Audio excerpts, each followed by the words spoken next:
Here is a program with two networks. The first network has an open contact with an output reset instruction. In the second network, we have another open contact with an output set instruction. The address for both the reset and set is the same.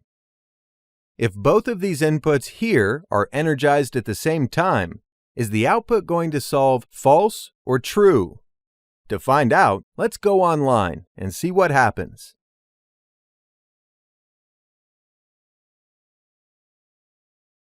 In the simulator, we'll energize both inputs. The program is solving the output as true.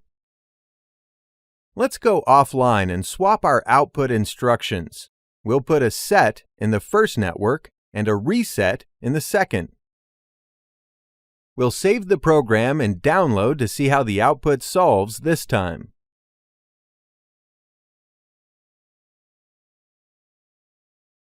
In online mode, let's energize both inputs again.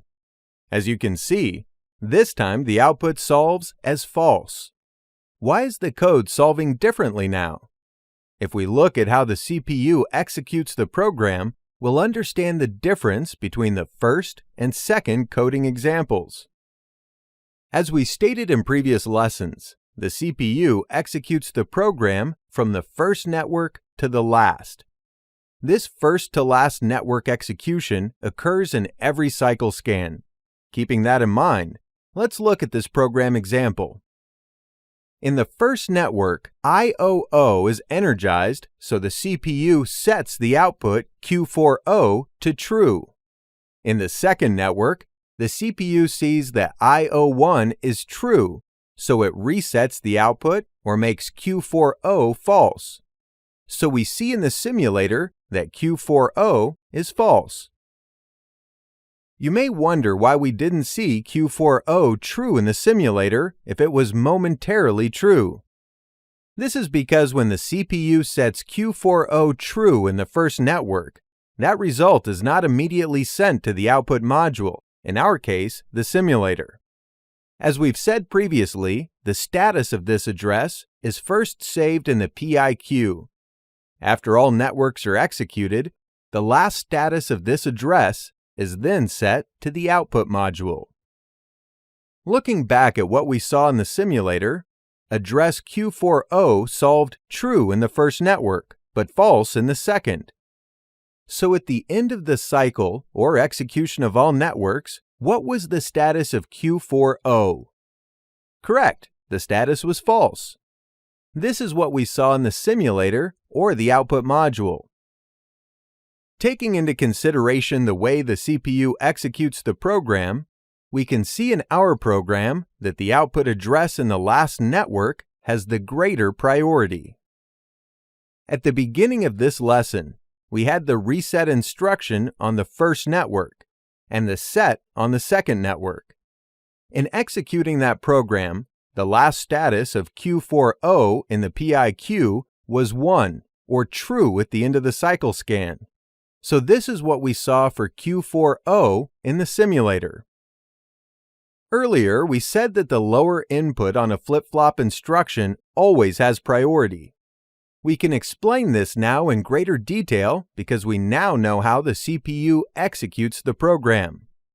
Let's look at a flip-flop instruction and explain the priority of the inputs.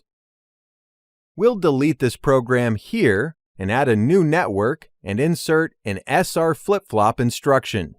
For the set input, we'll add an open contact and assign it as address IOO. For the reset input, we'll add another open contact, assign it to IO1, and assign the output to Q4O. Now, let's save and download the program to see what happens. In the online mode, we energize both the inputs. The result of output Q4O is false. Now that we know the execution cycle of the CPU, it's easier to understand the result, right? When the CPU executed the set input, the result was true, so it set the output to true. The CPU then sees that the reset input is also true, so it sets the output to false.